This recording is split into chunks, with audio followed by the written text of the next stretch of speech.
السلام عليكم ورحمة الله وبركاته. إن الحمد لله نحمده ونستعينه ونستغفره ونعوذ بالله من شرور أنفسنا ومن سيئات أعمالنا. من يهده الله فلا مضل له ومن يضلل فلا هادي له. وأشهد أن لا إله إلا الله وحده لا شريك له وأشهد أن محمدا عبده ورسوله صلى الله تعالى عليه وعلى آله وصحبه وسلم تسليما كثيرا. أما بعد فأعوذ بالله من الشيطان الرجيم. إن الذين يتلون كتاب الله وأقاموا الصلاة وأنفقوا مما رزقناهم سرا وعلانية يرجون تجارة لن تبور.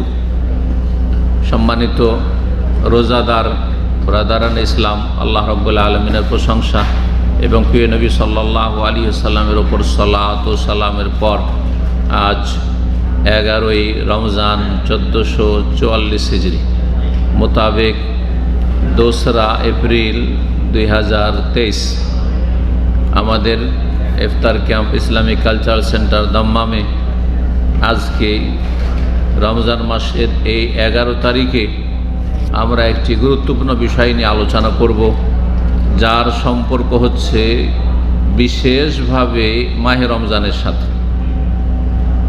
আর তা হচ্ছে কোরআনে কারীমের বেশি বেশি তেলাওয়াত এবং তেলাওয়াতের ফজিলত, উপকারিতা, মহত্ব।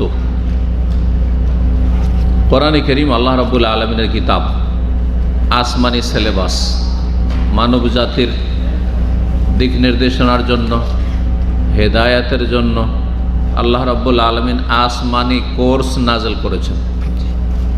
সুতরাং যে কোনো সিলেবাস, স্কুলের হোক, মাদ্রাসার হোক, কলেজ ইউনিভার্সিটির হোক, সেই সিলেবাস সম্পর্কে আপনাদের কি জানা আছে? এই নয় যে সিলেবাসের যা কিছু তাতে পড়া হয় সেগুলো বিনা বুঝাই পড়ে নিল, ব্যাস চলে গেল, এমনটা তো নয়। সিলেবাস সম্পর্কে জানতে হবে যে আছে কি সিলেবাসে, কি পড়ানো হয়, আর তাতে কি বলা আছে, কি কি বিষয়গুলি নিয়ে ক্লাস হবে গোটা বছরে বা গোটা কোর্সে, আর সেগুলি সম্পর্কে ছাত্রকে পুরোপুরি জ্ঞান দেওয়া, আর তারপরে সেগুলির অনুযায়ী সে পরীক্ষায় উত্তর দিতে পারছে কিনা। এ হচ্ছে সিলেবাস। একটা ছেলে যখন সিলেবাস ফলো করে, যে যত বেশি সিলেবাস ফলো করে সে তত বেশি রেজাল্ট ভালো করে। আর যদি জানে যে হ্যাঁ আমাদের এই স্কুলে এই সিলেবাস, এই ক্লাসে এই সিলেবাস আছে, কিন্তু সিলেবাস সম্পর্কে কিছু জানলো না, কি পড়া হয়েছে গোটা বছরে তাও জানলো না, তাহলে কি পাশ করতে পারবে? কোনোদিন পাশ করতে পারবে না। তাহলে আসমানি সিলেবাস হচ্ছে কোরআনে কারীম। কোরআনে কারীমের অধিকাংশ মুসলিমরা তেলা পড়তেই পারেন না, প্রথমত পড়তেই পারেন না। চিন্তা করুন তো, আপনার স্কুলের সিলেবাস বাংলা অথবা ইংলিশে আছে, ইংলিশ মিডিয়াম স্কুল, পড়তেই পারেন না ইংলিশ, তাহলে কি পাশ করবে নাকি? তো পড়তেই পারে না, তো অর্থ বোঝা তো দূরের কথা। তো কোরআনে কারীম আসমানি সিলেবাস, অধিকাংশ মুসলিমরা তেলাওয়াত পড়তেই পারেন না, এইখানেই তো শেষ। তারপরে পড়ে নেওয়া যথেষ্ট। ধরেন ইংলিশ রিডিং করতে পারে একটা ছেলে ইংলিশ মিডিয়াম, কিন্তু অর্থ বুঝে না যে সিলেবাসে কি বলা আছে না বলা আছে, পাশ করতে পারবে? সেও তো ফেল। তাহলে কোরআনে কারীমে শুধু তেলাওয়াত করবেন, মানে পাঠ করবেন, আর এক অক্ষরে 10 নেকির ফজিলত জানা আছে সেটাই শুধু নেবেন, মনে করছেন যে এতেই ব্যাস অনেক কিছু করলাম, আর অর্থই বুঝলেন না, তাহলে কি করে আপনার পাশ হবে? কি করে পাশ করবেন? আর পাশ না করলে ফেল, মানে জান্নাত থেকে বঞ্চিত, জান্নাত হবেন না। এই ছোটোখাটো বিষয় নয়, কিন্তু বিষয়টি তো হালকা নয় যেভাবে হালকা বুঝছি আমরা। কিন্তু তাহলে সিলেবাসটাকে বুঝতে হবে, বোধগম্য হইতে হবে যে কি বলা আছে এতে, কি কি জিনিসগুলো আছে। তারপরে তখন সেই অনুযায়ী নিজেকে গড়তে হবে। এলমের পরে, জ্ঞান অর্জনের পরে আমল করা, মানে কর্ম করা। আমল মানে কর্ম, আমল মানে কর্ম। সুতরাং আসমানি সিলেবাসে কোরআনে কারীমে আছে ফা'লাম আন্নাহু লা ইলাহা ইল্লাল্লাহ, এটা জানো নিশ্চিত যে আল্লাহ ছাড়া কোনো সত্য মাবুদ নেই। আল্লাহ হচ্ছেন একমাত্র সত্য উপাস্য মাবুদ, বাকিগুলো সব মিথ্যা, বাতিল। সুতরাং মিথ্যাকে অস্বীকার করতে হবে, বাতিলকে অস্বীকার করতে হবে, দরগা দুর্গাকে অস্বীকার করতে হবে, আল্লাহ ছাড়া অন্যকে অস্বীকার করতে হবে যে এসব আমার উপাস্য না, সেগুলি আমার মতো সৃষ্টি, সেগুলি আমার মতো সৃষ্টি। আমিও মানুষ, রামকৃষ্ণ হিন্দুদের তারাও মানুষ, আমার চাইতে বড় কিছু না। জি, বরং আমি আলহামদুলিল্লাহ বেঁচে আছি, কথা বলতে পারছি। তারা যদি আসলে মানুষ পৃথিবীতে এসে থাকে তো চলে গেছে, এখন কথা বলার ক্ষমতা আছে। যেমন হিন্দুদের ক্ষেত্রে এই কথাটি বলবেন, তেমন মুসলিম যারা মাজার পূজারী তাদের ক্ষেত্রে এই কথা। হ্যাঁ, জিলানি, চিস্তি, আবু হানিফা, শাফি, মালিক, আহমদ আর অমুক আর তমুক, আপনার শাহজালাল, শাহপুরান, তারা আমাদের মতোই মানুষ, মানে তারাও আমাদের মতোই সৃষ্টি মানুষ। মুসলিম ছিল, আমিও মুসলিম, তারাও মুসলিম ছিলেন। তারা তাদের আমল নিয়ে আল্লাহর কাছে চলে গেছেন, আমাকে আমার আমল নিয়ে আল্লাহর কাছে যেতে হবে। আমার আমলের জবাব আপনারা দেবেন না, আর আপনাদের আমলের জবাব আমাকে দেওয়া লাগবে না, না লাগবে? তেমনি জিলানি, চিস্তি, শাহজালাল, শাহপুরান, তাদের আমলের জবাব না বিনা হিসাবে? আপনার জানা আছে বিনা হিসাবে কি? বিনা, আপনি কি আমার সম্পর্কে জানেন যে আমি বিনা হিসাবে যেমন আমার হিসাব হবে, তাই না? যেমন আমার সম্পর্কে জানেন না যে আমার হিসাব কঠিন হবে না হালকা হবে না বিনা হিসাবে হবে, পরিণাম জানেন না, আমিও জানি না, আপনারাও জানেন না, তেমনি জিলানি, চিস্তি সম্পর্কে কি করেই বা বলছেন? হ্যাঁ, শুধু বিনা হিসাবের কথা নেই, এতটুকু বললে তো দেখ বিনা হিসাবে আল্লাহর নেক বান্দারা যাবে যদি সত্যি নেক বান্দা হন। কিন্তু তিনি আবার আমাদের কি কিছু করে দিতে পারবেন, উদ্ধার করতে পারবেন? এত বড় শিরকি কুফরি আকিদা, এটা আল্লাহর হক, আল্লাহর হক। তারপরে একজন মানুষ বেঁচে থাকলেও তো 10টা টাকা দিয়ে উপকার করতে পারে। এই আপনারা বেঁচে আছেন, যদি এখানে আলহামদুলিল্লাহ সামনে আছেন, ইচ্ছা করেন তো 100 রিয়াল করে সবাই মিলে দিয়ে অনেক টাকা জমা হয়ে যাবে, হবে না? হবে না? তো 100 টাকা করে টাকা দেওয়ার মতো ক্ষমতা আপনাদের প্রায় লোকেরই আছে, আছে না নেই? কিন্তু আপনাদের রোগ ভালো করার ক্ষমতা আছে? হ্যাঁ, একটা নিঃসন্তান আছে, 20 বছর হয়ে গেছে, বিয়ে শাদী করা, ছেলে মেয়ে হচ্ছে না, তাকে সন্তান দেওয়ার মতো আপনাদের সবটি মিলে ক্ষমতা আছে? আছে নাকি? তা আমার ক্ষমতা আছে, আমি দিতে পারবো? আমি তো দিতে পারবো না, আমি তো নিজেরটাই নিতে পারবো না, ওটাও তো আল্লাহর দান, তাই না? তাহলে আমরা জীবিত থেকে 100টা টাকা দিতে পারছি, কিন্তু ওই যে মরার লাশ দাফন করা আছে, মাজারে গিয়ে যদি বলেন যে বাবা আপনার সম্পর্কে তো জানি যে আপনি নাকি সব ক্ষমতা রাখেন, তো 100টা টাকা এখন আমাকে ধরিয়ে দেন, ক্ষমতা আছে নাকি? আছে? কোনো ক্ষমতা নেই। তারপরে কোনো মাজার পূজা, তারপরে কোনো মাজার পূজা, এটা বাতিল পূজা। ভালো করে শুনে রাখেন, যালিকা বিআন্নাল্লাহু আল হক, এটা আগে জানো। প্রথম কোরআনের সিলেবাস যে আল্লাহ সত্য, মাবুদ একমাত্র আল্লাহ, ইবাদত করবেন একমাত্র আল্লাহ, চাইবেন আল্লাহর কাছে। হ্যাঁ, তার সম্পর্কে অসাধারণ যা বলবেন যে তিনি আমাকে সব দিতে পারেন, যা অসম্ভব কিছু না, সব দিতে পারেন, কিন্তু আমি আপনি জীবিত থাকলেও দিতে পারি না। কি দিতে পারি? সীমিত। আপনাকে একটা প্লেট খাবার দিতে পারবো, তাই না? আপনার রোগ ভালো করতে পারবো, আপনার টেনশন দূর করতে পারবো, বালা মুসিবত দূর করতে পারবো? কোনো ক্ষমতা নেই, কোনো ক্ষমতা নেই। তাহলে একটা মৃত ব্যক্তি সম্পর্কে এরকম আকীদা রাখছেন যেটা একটা জীবিত আপনার মতো ক্ষমতা রাখে না। বরং এই মৃত ব্যক্তির যখন মারা গেছে, সে নিজে গোসলও করতে পারেনি, কাপড়ও পরতে পারেনি, তাকে কাফন করিয়ে দেওয়া হয়েছে, গোসল করিয়ে দেওয়া হয়েছে, আতরও লাগাইতে পারেনি, আতর লাগে, আপনি তো সব পারবেন এগুলো করতে, তাই না? তারপরে কবরে নিজে নামতেও পারেনি, নামাইতে হয়েছে। আর আপনি তো এখান থেকে যাবেন, বাসায় যাবেন, গিয়ে লম্বা হয়ে শুইবেন, আপনার সমানও তো পারে না তার। তাহলে তাদের কাছে কি করে চাইছেন? জ্ঞান বুদ্ধি নেই? আল্লাহ বুঝার তৌফিক দান করুন।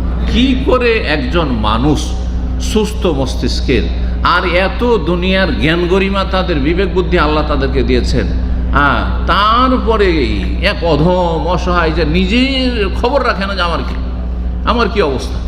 হাসর মাঠে সেও হাজির হবে, আপনিও হাজির হবেন, আমিও হাজির হব, সবাই হাজির হবে। আল্লাহ মানুষের ইমান আমল হিসাবে ফয়সালা করবেন, তখন সমস্ত ফয়সালা আল্লাহর হাতে। আর আল্লাহর হক এসবকে কি করে দিয়ে দিলেন? ঠিক হিন্দুদের মতো সেম আকীদা। আল্লাহ বুঝার তৌফিক দান করুন। তো কোরআনের প্রথম 1 নম্বর সিলেবাস হচ্ছে তাওহীদ, সেটাই তো আমাদের জাতি বুঝে। আল্লাহর একত্ব, লা ইলাহা ইল্লাল্লাহ, শুধু মন্ত্র নয়, এক আল্লাহ, আল্লাহু আহাদ, লা শারীকা লাহু, তার কোনো শরীক নেই, তার জাতে সত্তাতেও শরীক নেই, তার কাজেও শরীক নেই, তার ইবাদত বন্দিগিতেও শরীক নেই, তার কোনো ক্ষমতায় শরীক নেই, সামান্য কিছুতে শরীক নেই। হ্যাঁ, একটা চাউল, একটা দানা সৃষ্টি করার ক্ষেত্রে, বেশি না, একটা দানা, এই যে চাউলগুলি আছে আমাদের সামনে, একটা দানা সৃষ্টি করাতে আল্লাহর কেউ শরীক আছে? কেউ পারবে? একটা ধানের গাছ জন্মাইতে পারবে আল্লাহ ছাড়া? কেউ পারবে না। তাহলে কি করে এই দুর্গা পূজা আর দুর্গা পূজা এই মানুষেরা করে? জি, এটা যদি গরু ছাগল করতো, গরু ছাগলও এত অধম না, গরু ছাগল এসব শিরিক করে না। কারণ আল্লাহ কোরআনে বলছেন যে প্রাকৃতিকভাবে তারা সমস্ত সৃষ্টি আল্লাহর গুণগান করে, কিন্তু মানব জাতি আদম সন্তান এত শ্রেষ্ঠ হওয়ার পরে ওয়াকাসীরুম মিনান নাস ওয়াকাসীরুন হাক্কা আলাইহিদ দালালাহ, সূরা হজে আল্লাহ বলছেন মানুষ এত অধম যে অনেক মানুষ তো আল্লাহর ইবাদত করে, আর অনেক মানুষের ওপর গুমরাহি, ভ্রষ্টতা, বিভ্রান্তি এমনভাবে তাদের ওপর বাসা করেছে বা তাদের ওপর বিস্তার লাভ করেছে যে তারা রাস্তা খুঁজে পায়। অধম। উলাইকা কাল আনাম, এরা চতুষ্পদে, গরু ছাগল কুকুর শৃগালের চাইতে নিকৃষ্ট, যারা নিজের চাইতে দুর্বলের সামনে মাথা ঝুঁকায় আর সিজদা করে লুটিয়ে পড়ে। এটা হচ্ছে কোরআনের প্রথম সিলেবাস। কোরআনে কারীমের তেলাওয়াত সম্পর্কে উলামায়ে কেরামগণ বলেছেন যে দুই ভাগে বিভক্ত। একটি তেলাওয়াত হচ্ছে এটি তেলাওয়াত মানে ফলো করা, তেলাওয়াত মানে ফলো করা, অনুসরণ করা, যে আল্লাহর আসমানি সিলেবাস আপনি ফলো করবেন। আসমানি সিলেবাসের প্রথম সিলেবাস তৌহিদ, 2 নম্বর সিলেবাস যখন লা ইলাহা ইল্লাল্লাহ মুহাম্মাদুর রাসূলুল্লাহ মেনে নিয়েছেন, এই দুটো অংশের প্রতি ঈমান নিয়ে এসেছেন যে এক আল্লাহ ছাড়া আমার কোনো মাবুদ নেই এবং এক রসুল ছাড়া আমার কাছে কোনো তরিকা নেই, আমার জীবনের আদর্শ হচ্ছে একমাত্র মুহাম্মাদুর রাসূলুল্লাহ সাল্লাল্লাহু আলাইহি ওয়াসাল্লাম, আমার কোনো পৃথিবীতে আর কেউ আদর্শ মানুষ না, আর আমার মাবুদ, আমার মালিক একমাত্র আল্লাহ রাব্বুল আলামিন, আমার যাবতীয় ইবাদত বন্দেগী আল্লাহর জন্য এবং যাবতীয় ইবাদত বন্দেগীর নিয়ম পদ্ধতি তরিকা হবে রাসূলুল্লাহ সাল্লাল্লাহু আলাইহি ওয়াসাল্লামের তরিকা, আর কোনো তরিকা আমাদের কাছে নেই। এটা হচ্ছে লা ইলাহা ইল্লাল্লাহ মুহাম্মাদুর রাসূলুল্লাহর দাবি, এটি হচ্ছে এর অর্থ, এটি হচ্ছে এর সার কথা, মুদ্রা কথা। প্রথম সিলেবাস যখন ঠিক হয়েছে, তাহলে দ্বিতীয় সিলেবাস হচ্ছে 5 ওয়াক্ত সালাতে আসুন। তারপরে আপনি পয়সা আছে যাকাত দিন, যেমন এর আগে ইসলামের 5টি রুকন, বিশ্বাসের ক্ষেত্রে, ঈমানের ক্ষেত্রে 6টি রুকন, এই তারপরে তখন বাকি অন্য যত ওয়াজিব আমল রয়েছে, তারপরে সুন্নত মুস্তাহাব নফল আমল রয়েছে, আমল করবেন তাহলে কাজে আসবে। তো যেটা হচ্ছে আসল তেলাওয়াত, সেটা হচ্ছে আল্লাহর কেতাবের অনুসরণ করা, মানে কোরআনের সিলেবাস মোতাবেক জীবন গঠন করা। আপনার জীবন, আপনার স্ত্রীর জীবন, আপনার ছেলে মেয়ের জীবনটা কেমনভাবে গঠিত হবে, যেমন কোরআনে বলা হয়েছে সিলেবাস, কোরআনকে ফলো করবেন। 2 নম্বর তেলাওয়াত হচ্ছে আজকের বিষয়বস্তু, তা হচ্ছে তেলাওয়াতুল লাফজি, মানে ভাষাগত তেলাওয়াত, কোরআনে কারীমের শব্দের তেলাওয়াত বা আক্ষরিক তেলাওয়াত। আউযু বিল্লাহি মিনাশ শাইতানির রাজিম, বিসমিল্লাহির রহমানির রহিম, আলহামদুলিল্লাহি রাব্বিল আলামিন, এইভাবে তেলাওয়াত শুধু পাঠ করছে, এটা হচ্ছে তেলাওয়াত। এই তেলাওয়াতের প্রথম স্তর, যেটা সর্বনিম্ন স্তর, যে বুঝেন আর না বুঝেন পাঠ করবেন, শুধু পড়ে যাবেন, এতেই অনেক নেকি আছে। আর যদি অর্থ বুঝেন আরও বেশি নেকি। অর্থ বুঝার পরে আপনি থেমে থেমে অর্থ বুঝেন, গভীরভাবে তাফসীর বুঝে, তারপরে সেগুলি অধ্যয়ন করে জীবনের প্রতিটি ক্ষেত্রে বাস্তবায়ন করেন। একটা হুকুম জানলেই আগে আমল করেন। সাহাবায়ে কেরামরা এমনটাই করতেন, কিন্তু বেশি বেশি খতম এগুলো তাদের আদর্শ ছিল না। তাদের আদর্শ ছিল যে একটি বিষয় জেনেছি, সাথে সাথে আমলের চেষ্টা করি, ফরজ হোক আর নফল হোক। জেনেছি যে দান সাদকার অনেক ফজিলত আছে, আপনারা তো সবাই জানেন, কিন্তু অনেকে মাসকে মাস, বছরকে বছর কোনোদিন কাউকে দান সাদকা করে, তাই না? জেনেছি যে মানুষকে ভালো কথা বলা, অকুলুল লিন্নাসি হুসনা। জেনেছি যে অফালুল খায়রা, জনকল্যাণমূলক কাজ করো। সুতরাং যেই কোনো জায়গায়, রাস্তায় চলতে ফিরতে, উঠতে বসতে ভালো কথা বলা আর ভালো জনকল্যাণমূলক কাজ করা। রাস্তায় আসতে দেখছি যে একটা ইঁট পড়ে আছে, একটা কাঁটা পড়ে আছে, সাথে সাথে উঠিয়ে ডাস্টবিনে ফেলে দেবো। রাস্তায় দেখলাম যে একটা বোতল পড়ে আছে, ময়লা আবর্জনা কিছুটা পড়ে আছে, আমি সাফ করে দিলাম। কারণ আমাকে যখন অরুচিকর লাগছে, এরকম বহু লোককে লাগবে, বা আমাকে যখন কষ্ট হচ্ছে, বিরক্তিকর লাগছে, রাস্তায় নোংরা লাগছে, এই নোংরা যেন না থাকে, আমি নিজেই পরিষ্কার করে দিলাম। না, আমি খেয়ে নিলাম আর খেয়ে নিয়ে ফেলে দিলাম, ক্লিনার তো আছে, ক্লিনার আছে, সেই জন্য আপনি রাস্তাঘাটে এভাবে ময়লা আবর্জনা ফেলবেন আর পড়ে থাকলে আপনি পড়ে থাকতে দেবেন যে যার পেশা সে করুক, আমি কেন করব? না, আপনি উঠিয়ে পরিষ্কার করে দেবেন। ইসলাম এইটা পর্যন্ত শিখিয়েছে। ওয়াইমাতাতুল আযা আনিত তারিকে সাদাকা, রাস্তা থেকে কষ্টদায়ক বস্তু বা নোংরা বস্তুকে সরিয়ে ফেলা, উঠিয়ে ফেলা হচ্ছে সাদকা। একটা পয়সা দান করলে না, কিন্তু সাদকার নেকি পেয়ে গেলেন। এটি হচ্ছে ইমানের যে 70-এর বেশি শাখার আদনাহা, সর্বনিম্ন শাখা, যে রাস্তাঘাটে ময়লা আবর্জনা কোনো কিছু কষ্টদায়ক রয়েছে, প্রথম কথা ফেলতে দেবেন না, নিজেও ফেলবেন না, কাউকে ফেলতে দেবেন না। আর কেউ যদি ফেলে দেয় আর দেখেন যে রাস্তাঘাট খারাপ হয়ে আছে, অথবা সিঁড়িটা খারাপ হয়ে আছে, অথবা এই জায়গাটা ময়লা আছে, আপনি উঠিয়ে ফেলে দিন, পরিষ্কার করে দিন। রাস্তাঘাট সম্পর্কে যদি এটা হয়, তাহলে আপনার ঘর বাড়ির আশেপাশে, তারপরে আপনি যেখানে খাওয়া দাওয়া করছেন সেখানে যে মজলিসে বসছেন বা অন্যরা বসবে ইত্যাদি, এইরকম উপকারী জায়গা, ছায়া বিশিষ্ট গাছের তলায় অনেকে পেশাব পায়খানা করে, পানি তো অনেকে পেশাব পায়খানা করে। হ্যাঁ, ইসলামে এগুলো কেন হারাম? কারণ এগুলোতে আপনার ক্ষতি এবং অন্যের ক্ষতি। আপনি হয়তো সেখান থেকে চলে গেলেন পেশাব পায়খানা করে, অন্যরা ক্ষতিগ্রস্ত হইল। তো যার ফলে দ্বীন ইসলাম, যে কথাটি বলছিলাম, যে সাহাবায়ে কেরাম বা সালাফে সালেহিন, তাবেঈন, তাবেঈন, তাদের আদর্শ হচ্ছে কোরআন এবং হাদিস, আল্লাহ এবং রসুলের কথা একটা জানো, জানার পরে আমল করার চেষ্টা করো। আল্লাহ তৌফিক দান করুন। সময় এগিয়ে চলে গেছে। তেলাওয়াতের অনেক ফজিলত রয়েছে। শুধু তেলাওয়াত, আপনি কোরআনটা পড়তে জানেন, আল্লাহর বড় নিয়ামত। কোরআন পড়তে জানেন, এটা আল্লাহর বড় নিয়ামত। কোরআন যারা তেলাওয়াত করে প্রাথমিক স্তরে হলেও তারা সমাজের সবচেয়ে ভালো মানুষ। এটি আমার কথা না। একজন কোরআন পড়তে পারে আর একজন কোরআন পড়তে পারে না। যে কোরআন পড়তে পারে সে সমাজের সবচেয়ে ভালো মানুষ।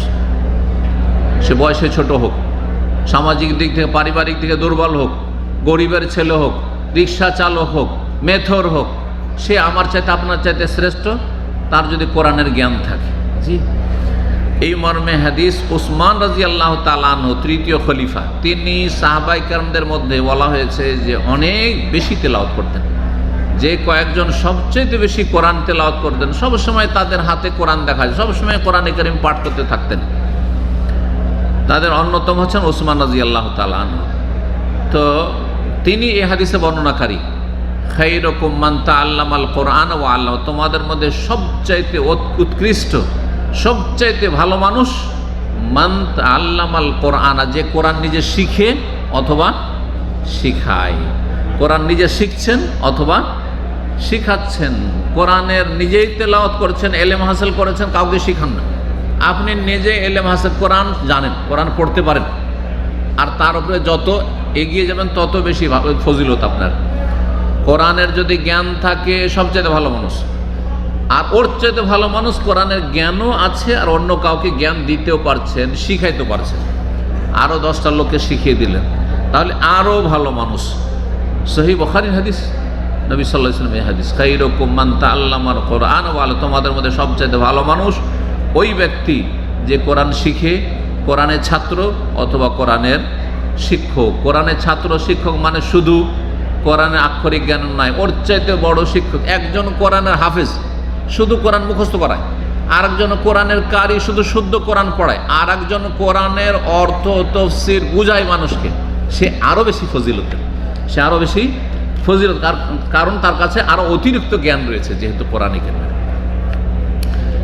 তারপরে সহিহ বুখারী মুসলিমে আরেকটি হাদিস রয়েছে, নবী সাল্লাল্লাহু আলাইহি ওয়াসাল্লাম বলেছেন, আল মাহিরু বিল কোরআন মা সাফারাতিল কিরামিল বারারা ওয়াল্লাযী ইয়াকরাউল কোরআন ওয়া ইয়াতাতাআতাউ ফীহি ওয়া হুয়া আলাইহি শাক্কুন ফালাহু আজরান। কোরআন যারা পড়ে তারা সাধারণত দুই ভাগে বিভক্ত, মানে দুই শ্রেণীর লোক, দুই ভাগে ভাগ করা যায়।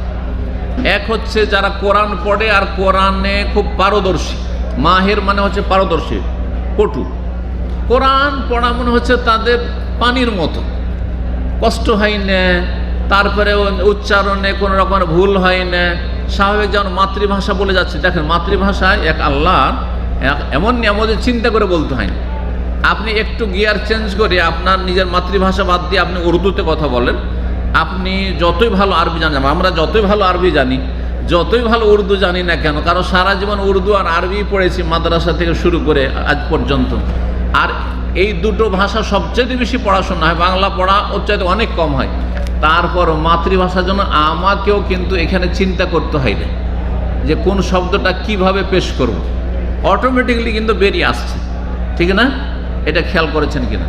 কিন্তু যখনই অন্য ভাষায় গিয়ার চেঞ্জ করবেন তখন আপনাকে এখানে আগে ব্রেনে ট্রান্সলেট করবে, আপনার কিন্তু থিঙ্কিং চিন্তাগুলি কিন্তু বাংলায় হচ্ছে মাতৃভাষায়, তারপরে সেটার অটোমেটিক অনুবাদ হচ্ছে, অনুবাদ এখানে হওয়ার পরে কিন্তু কম্পিউটারের মতো অনুবাদের সাথে সাথে তখন আপনি জবান দিয়ে বের করছেন অন্য ভাষা, আরবি অথবা উর্দু বা অন্য ভাষা বলছেন।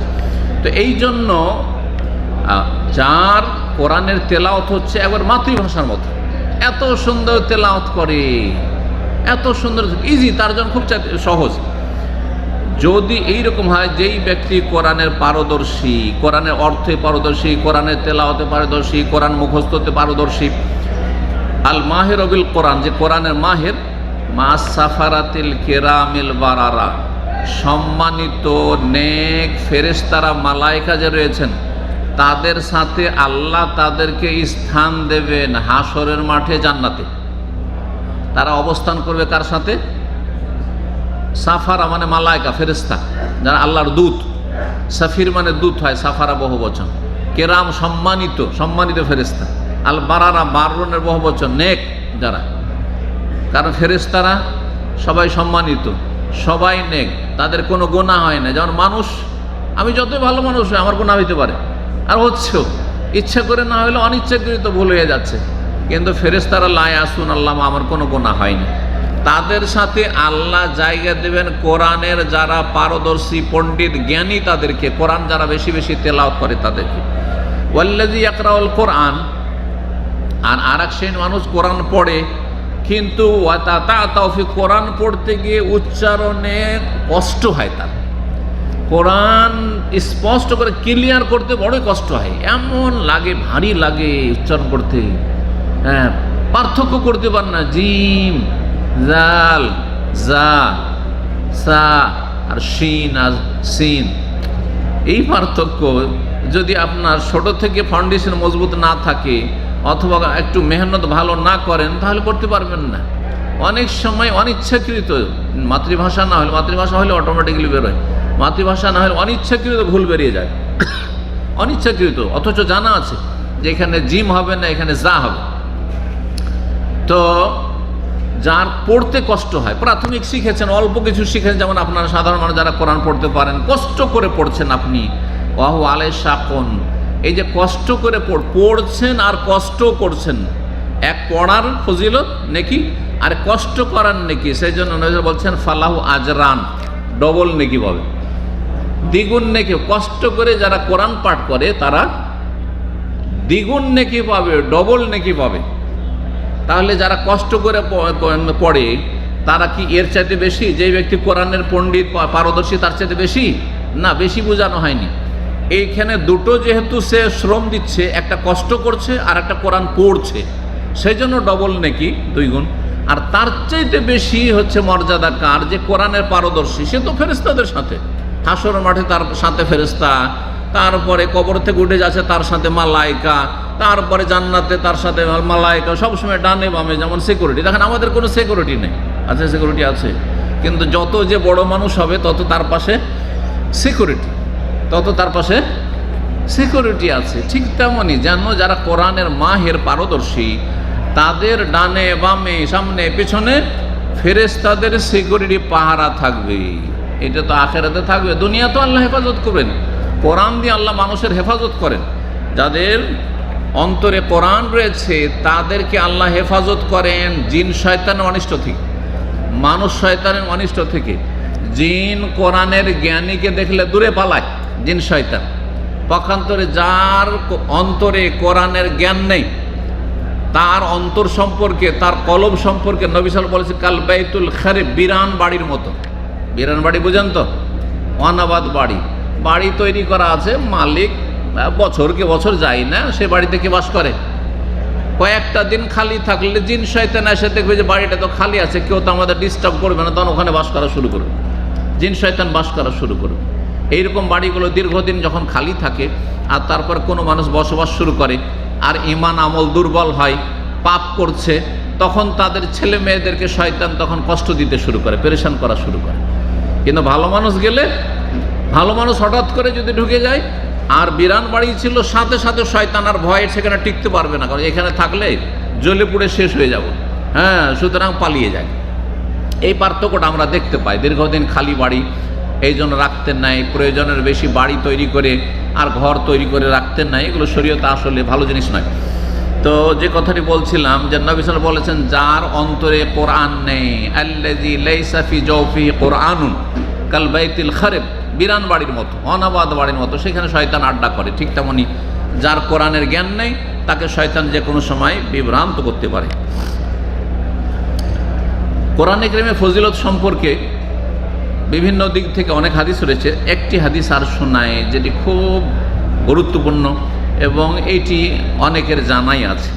তিরমিজির হাদিস এবং হাদিসটি সহিহ বা হাসান। আব্দুল্লাহ ইবনে মাসউদ রাদিয়াল্লাহু তাআলা আনহু বর্ণনা করেছেন, মান কারা হারফান মিন কিতাবিল্লাহ, কেউ যদি আল্লাহর কিতাব কোরআনে কারিমের একটা অক্ষর পাঠ করে, একটা অক্ষর, ফালাহু বিহি হাসানা, তাহলে সে তার বিনিময়ে এক নেকি পাবে। একটা অক্ষরে কয় নেকি? নবী বলছেন হাসানা, এক নেকি পাবে। কিন্তু এককে আল্লাহ এক রাখেন না, একটা নেকি করলেই কমপক্ষে আল্লাহ কয় করে দেন? 10 করে দেন। ওয়াল হাসানাতু বিআশরি আমসালিহা, আর নেকি, একটি নেকিকে আল্লাহ 10 গুণে বর্ধিত করেন। তার মানে 10 হয়ে গেল, কমপক্ষে কি হয়ে গেল? 10 হয়ে গেল। এটা কমের পক্ষে। দান সাদাকার ক্ষেত্রে হাদিসে রয়েছে, কোরআনের আয়াত ইঙ্গিত রয়েছে যে একটা মানুষ যখন টাকা দান করে, কমপক্ষে সেটা 10 গুণে আল্লাহ বৃদ্ধি করেন, আর সেটা 700 পর্যন্ত বেড়ে যায়। আবার অনেকের জন্য এর চাইতেও বেশি বাড়তে পারে, কারো কমও হইতে পারে, 100, 200, 50, 300, 400, এটাও হইতে পারে। কিসের ভিত্তিতে?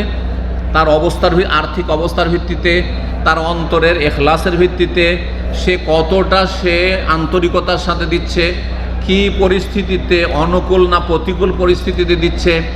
একটি লোক গরিব, তার 500 রিয়াল বেতন, আর সে যদি 100 রিয়াল দান করে, 500 রিয়াল 100 রিয়াল, আরেকজনের 10,000 রিয়াল বেতন, সে 1000 রিয়াল দান করলো, তাহলে কে বেশি নাকি পাবে? কারণ পরিমাণ যদি হিসাব করেন, তো 500 রিয়ালওয়ালা কিন্তু বেশি দান করলো, ঠিক না? 5 ভাগের 1 ভাগ দান করে দিল, আর সে 10 ভাগের 1 ভাগ ধরেন দান করলো, 10,000 1000। বুঝতে পারছেন কি না? তাহলে আপনি 10,000 দান করলে যে বেশি নেকি পাবে, এই 100ওয়ালার চাইতে এটা নয় আসলে, কারণ আর পরিস্থিতি। তারপরে আর একটা দিক হচ্ছে খুলুসিয়াত, আন্তরিকতা। কেউ হয়তো লোক দেখানো, চক্ষু লজ্জায় সবাই দিচ্ছে, কি বলবে, না দিলে কেমন হবে, আর পরিবেশটা এরকম, যাক সবাই দিচ্ছে তো আমিও দিই, আমার মতো সেও যখন দিতে বললো আমি কেন পারবো না, এই জন্য দিচ্ছে। আর একজন না, কেউ দিক না দিক, আমি আল্লাহর জন্য দেব, আমি জাহান্নামের আযাব থেকে বাঁচবো। ইত্তাকুন নার ওয়ালাউ বিশিক্কি তামরা, জাহান্নামের আযাব থেকে তোমরা রক্ষা লাভ করো, নাজাত হাসিল করো, বাঁচো, নিজেকে বাঁচাও। যদিও কিছুই না থাকে, খেজুরের একটা অংশ থাকে, খেজুরের একটা অংশ, 4 আনা 8 আনা করে কাছে, তাহলে সেটা দিয়ে একজন জাহান্নাম থেকে মুক্ত হতে পারে। আর একজন লোক যে কোটি কোটি টাকা ইনকাম করে, আর তার মধ্যে হারামেরও যদি সংমিশ্রণ থাকে, তো লাখ টাকা দান করেও জান্নাত নাও পেতে পারে, নাও পেতে পারে।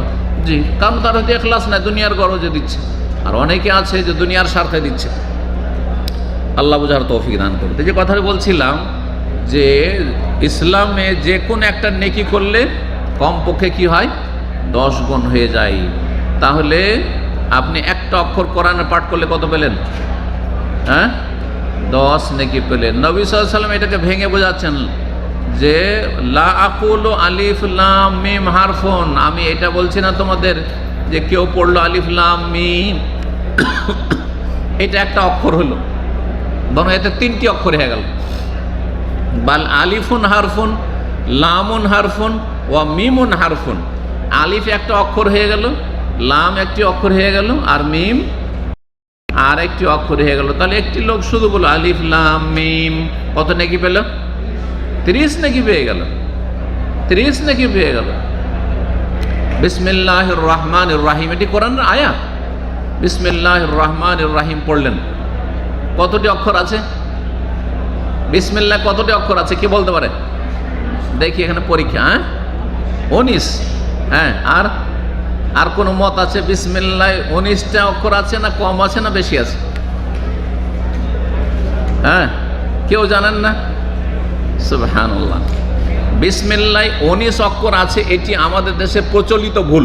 প্রচলিত ভুল বুঝেন, মানে বলে মানুষ সবাই, কিন্তু কথাটি ভুল, আসলে সূক্ষ্ম না। 20টি অক্ষর আছে, 20টি অক্ষর আছে, কিন্তু এই 19টি অক্ষর করে আবজাদ হাওয়াজ হতিতে অঙ্ক বের করে 786 যে বেদাতিরা বের করেছে, এটাও যে কোন ষড়যন্ত্র ছিল আল্লাহ ভালো জানে। এটাও ইসলাম মুসলিমদের বিরুদ্ধে একটি বড় ষড়যন্ত্র ছিল, কথা বুঝতে পারছেন? সেটা অগ্নিপূজকদের মজুসুদের ষড়যন্ত্র হোক, আর হিন্দুদের ষড়যন্ত্র হোক, ঋষিমণিদের, তাদের সাধু সন্ন্যাসীদের হোক, এই ষড়যন্ত্রের শিকার কিন্তু মানুষ। সুফিদের ধর্মটা কিন্তু জগা খিচড়ি। আমাদের পীর মরিদের যে ধর্মটা, এটা কিন্তু কয়েকটা ধর্মের জগা খিচড়ি। যেমন খিচড়ি বানাইলে কয়েকটা জিনিস লাগে, ডাল লাগে, তো চাউল লাগে, তো আরও কিছু মশলা লাগে, এই লাগে তো সেই লাগে। ঠিক ওই রকমই সুফি পীর মরিদির ধর্ম যেটা, সেটা হচ্ছে কয়েকটি ধর্মের জগা খিচড়ি। কিছু হিন্দু ধর্মের থিওরি নেওয়া হয়েছে, আর কিছু নেওয়া হয়েছে অগ্নিপূজক মজুসি ইরানিদের কাছ থেকে, কিছু নেওয়া হয়েছে খ্রিস্টান ধর্ম থেকে, আর কিছু নেওয়া হয়েছে ইসলাম থেকে। তো ইসলামের আলখাল্লা পরিয়ে দেওয়া হয়েছে, কথা বুঝতে পেরেছেন? যেমন আমার গায়ে ঢিলাঢালা পোশাক, ওটা হচ্ছে ইসলামিক পোশাক, ঢিলাঢালা পোশাক পরিয়ে দেওয়া হয়েছে। এখন ভিতরে কি আছে এগুলো দেখার বিষয় না, জগা খিচড়ি আছে। তো ওই রকম হচ্ছে পীর মরিদির যে ধর্ম, পীর মরিদির যে ইসলামটি আমাদের সমাজে প্রচলিত, সেটা হচ্ছে এরকম জগা খিচড়ি ধর্ম। তো 786 অঙ্ক, যেমন বিসমিল্লাহির রহমানির রহিমকে 19 অক্ষর যদি বলেন তো 786 বেরোবে, ঠিক আছে? আর ঠিক ওই রকমই হরে কৃষ্ণ, হা রা ইয়া হরে, আর কৃষ্ণ কাপ রা শিন নুন আলিফ, এই যে 8টি অক্ষর, এর অঙ্ক আমি নিজে বের করে দেখেছি, এরও 786, এর হচ্ছে 786। আপনাদের সতর্ক সাবধান করার জন্য বলছি, কারণ ছোট থেকে আমরা শিখে এসেছি, চিঠি লিখলে ওপরে কি লিখতে হবে? 786। হ্যাঁ, তারপরে বাড়িতে গেটে গেটে লেখা আছে 786। এই 786 মানে হরে কৃষ্ণ। তো একজন মুসলিমের বাড়িতে বড় ষড়যন্ত্রের সাথে 786 লেখা মানে হরে কৃষ্ণ লেখা আছে। হরে কৃষ্ণর অঙ্ক 786, এতে কোনো ভুল নেই, সন্দেহ নেই যে 786 অঙ্ক বের হচ্ছে কিসের? হরে কৃষ্ণের। কিন্তু বিসমিল্লাহির রহমানির রহিমে একটা আলিফ না কমালে 786 হবে না। কোন আলিফটা কমিয়েছে? যে রহমান, রহমানে তো মিমের পরে আলিফ আছে, খাড়া আলিফ নাই। যারা আরবি পড়তে জানেন দেখবেন ওখানে একটা খাড়া আলিফ আছে, খাড়া আলিফ আছে। এবার সেটা একটা আলিফ, ওটা আলিফ আসলে, ওটাকে দুই রকম করে লেখা যায়। খাড়া আলিফ মিমের ওপরে দিয়েও লেখা যায়, আবার মিম আলিফ যার মা দিয়েও লেখা যায়, কথা বুঝতে পেরেছেন? কিন্তু কোরআনে কারিমে উসমান রাদিয়াল্লাহু তাআলার লিখাতে খাড়া আলিফ দিয়ে আছে। তাহলে বিসমিল্লাহির রহমানির রহিম 19টা অক্ষর নেই, কয়টি অক্ষর আছে? 20টি। আর তার অঙ্ক 786 না, আলিফে আর একটি বার 787 হয়ে যাবে। তাহলে আর হরে কৃষ্ণর সাথে আর মিল থাকবে না, শিরকি কুফরি হবে না। তারপর অঙ্ক বের করা যায় না। কোরআনের আয়াতের অঙ্ক বের করা এটা ইরানি ধর্ম, এটা হচ্ছে মজুসি অগ্নিপূজকদের ধর্ম। এটা আরবরা জানতো না। মদিনায় নবী সাল্লাল্লাহু আলাইহি সাল্লামের কাছে ইসলাম এসেছে, মক্কায় এসেছে আরবরা। তখনকার যুগে এই আবজাদ হাওয়াজ হত্তিতে এই যে অঙ্ক বের হয়, এই শিক্ষা এদের নয়। এই সভ্যতা, এই সংস্কৃতি হচ্ছে আপনার পারস্য দেশের প্রাচীন যুগ থেকে। সুতরাং আমাদের দেশে যে ধর্ম গেছে ভেজালযুক্ত ইসলাম, সেটা আসলে পারস্য দেশে গিয়ে জগা খিচড়ি হয়ে অরিজিনাল ইসলাম না গিয়ে ভেজালযুক্ত ইসলাম আমাদের দেশে গেছে, ভারত উপমা, যার ফলে ইসলামের নামে শিরক বিদআত খুব বেশি। যে কথাটা বলছিলাম যে আলিফ লাম মিম, এতে 30 নেকি পেয়ে গেলেন, তাহলে কত নেকি চিন্তা করুন তো দেখি। হ্যাঁ, বিসমিল্লাহির রহমানির রহিম যখন পড়লেন, আর সূরা ফাতিহার আগে বিসমিল্লাহ, সূরা ফাতিহার একটা অংশ না হলে কমপক্ষে কোরআনের একটা অংশ, বিষয়গুলিতে ইখতিলাফ রয়েছে। তারপরে সূরা নামলের একটি আয়াতই কোরআনের কারিমের, ইন্নাহু মিন সুলাইমান ওয়া ইন্নাহু বিসমিল্লাহির রহমানির রহিম। তাহলে 20টি অক্ষর যখন পড়লেন আপনি বিসমিল্লাহির রহমান, কতক্ষণ লাগলো? 2 সেকেন্ডও লাগলো না বিসমিল্লাহির রহমান পড়তে, কিন্তু এতে কত নেকি হলো? 20 কে গুণ দেন, 20 10-এ কত হয়ে যাবে? 200। চিন্তা করুন তো, এইভাবে হিসাব করুন তো। আলহামদুলিল্লাহ রাব্বিল আলামিন যে 7টি আয়াত আছে, ওয়ালাদ-দাল্লিন আমিন, কত নেকি তাহলে হয়ে গেল? প্রত্যেকটা অক্ষরে আলহামদুতে আলিফ আছে, লাম আছে, হা আছে, মিম আছে, দাল আছে। আলহামদু, শুধু আলহামদু, কত হয়ে গেল? 5 10-এ 50। সুবহানাল্লাহ। হিসাব করে দেখুন কত নেকি একজন কোরআন তেলাওয়াতকারী, কোরআন পাঠকারী পাচ্ছে, যেটা থেকে বঞ্চিত থাকছেন ওই সব ভাইরা যারা কোরআনে কারীমের তেলাওয়াত করতে জানেন না, অথবা তেলাওয়াত করতে জানলেও তেলাওয়াত করেন না। আর বিশেষ করে রমজান মাস চলে যাচ্ছে আর কোরআনে কারীম ছুঁয়ে দেখেন না, তাহলে গোটা বছর আর কি করে নসিব হবে? আরও দুঃখ লাগে কিছু হাফেজদের ওপর, কিছু মাদ্রাসা পড়াদের ওপর। মাদ্রাসা পড়ার মতো পড়ে নিয়েছে, আর তারপরে সৌদি আরবে বা অন্য দেশে যে কোনো জায়গায় রোজগারে লেগেছে, আর কোরআন পড়াপড়ি নেই, কোরআন পড়াপড়ি আর নেই। দেখবেন যারা এরকম হাফেজ আছে আশেপাশে, ভালো করে খোঁজ করে দেখবেন, ও শুধু পেটের পিছনে ছুটে, পয়সা কোথায় আছে, পয়সা কোথায় আছে, কোরআন তেলাওয়াত নেই। রমজান মাসেও তেলাওয়াত নেই, রমজান মাসেও কোরআনের সাথে সম্পর্ক নেই। অথচ রমজান মাসে আল্লাহ কোরআন কারীম নাযিল করেছেন, আর নবী সাল্লাল্লাহু আলাইহি ওয়াসাল্লাম জিবরাইল আলাইহিস সালামকে কোরআন শুনিয়েছেন রমজান মাসে। তো এই বিষয়গুলি খেয়াল রাখা উচিত। সময় শেষ হতে যাচ্ছে হয়তো। তো সালাফে সালেহিনরা রমজান মাস আসলে যারা বড় বড় আলেম ছিলেন, ইমাম ছিলেন, তারা হাদিস চর্চা করতেন না, তারা ফেকা পড়তেন না, তারা সবসময় কোরআন পড়তেন, সবসময় কোরআন পড়তেন এবং কোরআন বুঝে বুঝে পড়তেন তারা। তার মধ্যে ইমাম জোহরি রাহিমাহুল্লাহ সম্পর্কে রয়েছে, তিনি প্রখ্যাত তাবেঈ। এজা দাখালা যখন রমজান মাস আসতো তো বলতেন ইন্নামা হুয়া তিলাওয়াতুল কোরআন, রমজান মাস শুধু তেলাওয়াতে কোরআনের জন্য, আর ওই তামুত্তম, আর গরিব মিসকিনকে খাবার দেওয়ার জন্য, গরিব মিসকিনকে খাওয়াবো আর কোরআনে কারিমে তেলাওয়াত করবো। এই রমজান মাসে তোমাদেরকে হাদিস পড়াবো না। অথচ তিনি মদিনায় হাদিস পড়াইতেন মসজিদ নববীতে। ইমাম মালিক রহমতুল্লাহ আলাইহি মদিনার ইমাম ছিলেন এবং 4 ইমামের প্রখ্যাত ইমাম। এজা দাখালা রমজান, যখন রমজান মাস আসতো তখন তারা কাকিরাত আল হাদিস, হাদিস পড়া ছেড়ে দিতেন, হাদিসের শিক্ষা ছেড়ে দিতেন, মাজালিস আল ইলম, এবং তার যে দর্স আলোচনা হয়তো সেগুলো ছেড়ে দিতেন। ওয়াকবালা আল কিরাআতিল কোরআন মিনাল মুসহাফ, কোরআন নিয়ে তিনি তেলাওয়াত করতেন। ইমাম কাতাদা রাহিমাহুল্লাহ প্রখ্যাত তাবেঈ, তিনি 7 দিনে 1 খতম দিতেন, 7 দিনে একবার কোরআন খতম করতেন, সারা বছর এটা করতেন। আর রমজান মাসে 3 দিনে খতম করতেন। তাহলে বিশেষ বিশেষ ফজিলতের সময় 3 দিনও কোরআন খতম করা, বা একদিনও কেউ যদি কোরআন খতম করে সেটা জায়েজ, কোনো অসুবিধা নেই। যদিও বুঝে বুঝে তেলাওয়াত করা 3 দিন বা তার বেশি, 3 দিন 4 দিনে করাটা বেশি উত্তম। শেষ দশকে, রমজান মাসের শেষ দশকে প্রত্যেক রাতে 1 খতম দিতেন, প্রত্যেক রাতে ইমাম কাতাদা রাহিমাহুল্লাহ 1 খতম দিতেন। ইব্রাহিম নাখী রাহিমাহুল্লাহ রমজান মাসে 3 দিনে 1 খতম দিতেন। আর রমজান মাসের শেষ 10 দিন যে আসছে, লাইলাতুল কাদর যাতে রয়েছে, 2 রাতে 1 খতম, মানে প্রতিদিন 15 পারা করে পড়তেন, প্রতিদিন 15 পারা, এমন কোনো ব্যাপার না।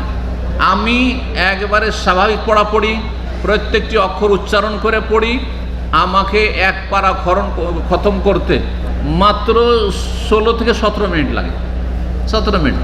তাহলে মোটামুটি 1 ঘন্টাতে 1 ঘন্টা 3 থেকে 3.5 পারা হয়ে যায়, কাছাকাছি 4 পারা পড়লে একটু বেশি স্পিড হয়ে যায়, যেটা পড়া পছন্দ না, সেই জন্য আমি ছেড়ে দিচ্ছি। ওইটা ছাত্র জীবনে পড়তাম এরকম, যখন জানতাম না মাসলা, কিন্তু এখন আর ওইভাবে পড়ি না, আমি ধীর স্থিরভাবে পড়ি আলহামদুলিল্লাহ। আর মাত্র 16, 17, 18 মিনিট, এর বেশি লাগে না। মাঝখানে কোনো টেলিফোন রিসিভ করা চলবে না, এদিক সেদিক মেসেজ দেওয়া চলবে না, কারোর সাথে কথা বলা চলবে না, মাত্র এই লাগবে। তাহলে খতম করা এমন কোনো ব্যাপার না, 2 দিনে খতম করাটা কোনো ব্যাপারই না।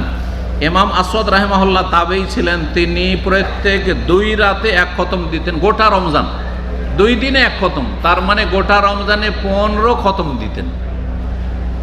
শেষখানে একটি কথা বলে শেষ করব, একজন লোক শুধু খতম দিচ্ছে কিন্তু অর্থ বুঝে না, আর একজন লোক বেশি খতম না দিয়ে কম খতমই হোক, 1 বার 2 বারই খতম হোক, কিন্তু অর্থ বুঝে পড়ছে। যেই ব্যক্তি অর্থ বুঝে পড়বে সে বেশি নেকি পাবে বেশি খতমওয়ালার চাইতে। আল্লাহ রাব্বুল আলামিন এই বিষয়গুলো বোঝার তৌফিক দান করুন, আমল করার তৌফিক দান করুন। আল্লাহ রাব্বুল আলামিন আপনাদেরকে জান্নাতি হিসাবে কবুল করুন। রব্বুল আলামিন আপনাদেরকে এখানে আমাদেরকে এখানে যেভাবে বসার আল্লাহ সুযোগ দিয়েছেন, জান্নাতে এইভাবে যেন আল্লাহ রব্বুল আলামিন তার সামনে বসার সুযোগ দেন এবং আল্লাহ রব্বুল আলামিন আমাদেরকে জাহান্নামের আযাব থেকে রক্ষা করেন। আমাদের পরিবার পরিজন সকলকে আল্লাহ রব্বুল আলামিন নেক হায়াত দান করেন, দুনিয়াতেও আল্লাহ ভালো রাখেন, আখিরাতেও আল্লাহ আমাদের ভালো করেন এবং আল্লাহ রব্বুল আমাদের হিসাবকে যেন সহজ করেন এবং আল্লাহ রব্বুল আলামিন আমাদেরকে জান্নাতুল ফিরদাউস উচ্চ স্থান যেন দান করেন। সুবহানা রাব্বিকা রাব্বিল ইজ্জাতি আম্মা ইয়াসিফুন ওয়া সালামুন আলাল মুরসালিন ওয়ালহামদুলিল্লাহি রাব্বিল আলামিন। শাহরু রমাদান আল্লাযী উনজিলা ফীহিল কুরআনু হুদাল লিন-নাসি ওয়া বায়্যিনাতিন মিনাল হুদা ওয়াল ফুরকান